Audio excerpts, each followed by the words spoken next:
Welcome to American film comedy classics of the 1980s. This was a decade that transformed laughter into an art form, giving us unforgettable characters, quotable lines, and timeless humor that still resonates today. This program is brought to you by the Series of Thoughts team as part of the Film Studies and Humor series. We begin with Chapter 1, The Dawn of a Comedy Renaissance, exploring the cultural landscape that fostered these classic films. Why the 1980s? A cultural shift occurred as audiences sought lighthearted escapism after the 1970s. Studios embraced this, granting creative freedom for diverse comedy styles, from slapstick to satire, challenging previous conventions. The decade introduced new faces and voices that defined the era. We had Bill Murray, the master of deadpan, Eddie Murphy, a charismatic force, John Candy, the lovable everyman, and John Hughes, the visionary capturing the teen experience.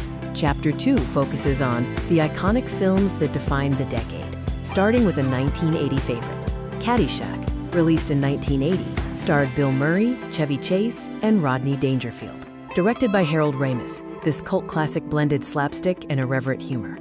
Murray's improvised scenes as Carl Spackler battling the gopher became legendary, leaving a lasting cultural impact.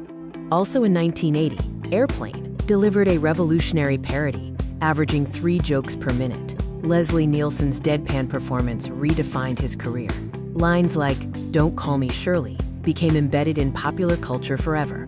The Blues Brothers, from 1980, was a genre-blending masterpiece directed by John Landis. John Belushi and Dan Aykroyd starred as brothers on a mission from God. The film achieved cult status, thanks to its incredible soundtrack and action sequences. Ghostbusters, released in 1984, was a perfect blend of supernatural thrills, comedy, and sci-fi. Bill Murray's sarcastic wit, combined with Dan Aykroyd and Harold Ramis's chemistry, led to massive success, spawning sequels and reboots. Ferris Bueller's Day Off, a 1986 John Hughes classic, perfected teen rebellion and celebrated freedom.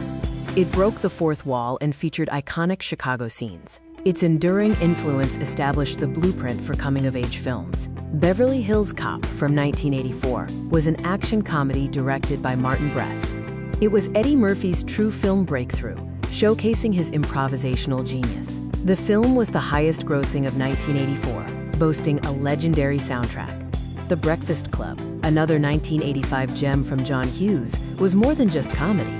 This dramedy balanced laughs with emotional depth, dissecting teenage stereotypes and exploring universal themes of identity and acceptance.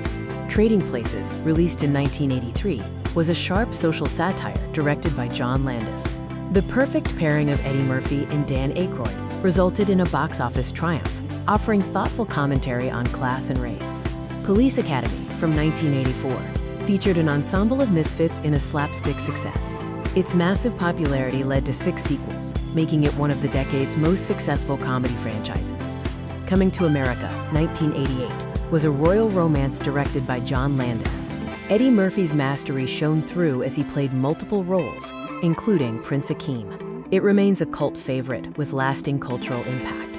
Chapter 3 highlights the comedic legends behind the laughs, celebrating the artists who defined the era.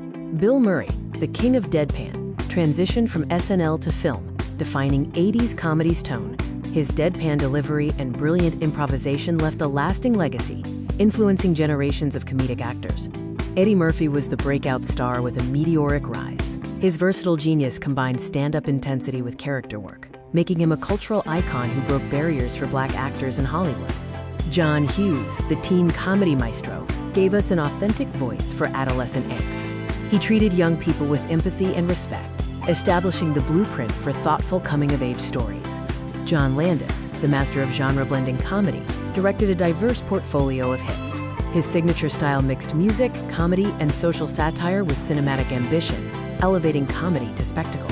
Chapter 4 explores comedy's cultural impact and legacy, demonstrating how these films shaped American humor. The 1980s comedies revolutionized the mainstream, introducing self-aware humor and satire. These films influenced future media, like The Simpsons and Seinfeld, proving that comedy could be smart, silly, and artistic simultaneously. The decade provided quotable lines that live on, such as, "Don't call me Shirley" from Airplane, and the classic roll call of "Bueller? Bueller?" These phrases became cultural shorthand for different types of humor. Soundtracks also became hits. Ray Parker Jr.'s Ghostbusters theme topped charts, while the Blues Brothers revived classic soul, introducing legends like Aretha Franklin to younger audiences. Many films became cult classics and midnight movie staples, finding unexpected success through home video. Genre expansion, including dark comedy and horror comedy, flourished as audiences sought variety. The rise of ensemble and character-driven comedy, seen in films like Police Academy, launched countless careers. Comedy shifted to focusing on personality quirks rather than just situational humor.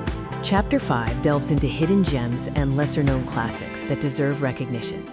Summer School, 1987, directed by Carl Reiner, is an underdog story starring Mark Harmon and Kirstie Alley.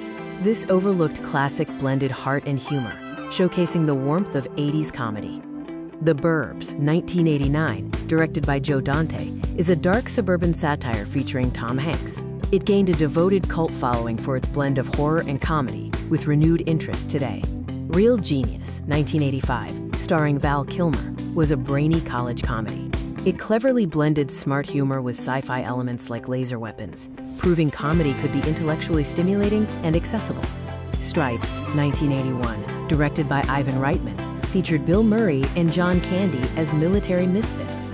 Their chemistry created a quotable classic, solidifying Reitman's reputation for ensemble comedy. Finally, Chapter 6 examines why 1980s comedies still matter today. The enduring legacy of 80s comedy classics built the foundation for modern film. Their timeless humor inspires laughter worldwide and celebrates a decade that redefined American comedy. Great comedy, from Ghostbusters to Ferris Bueller, is truly timeless.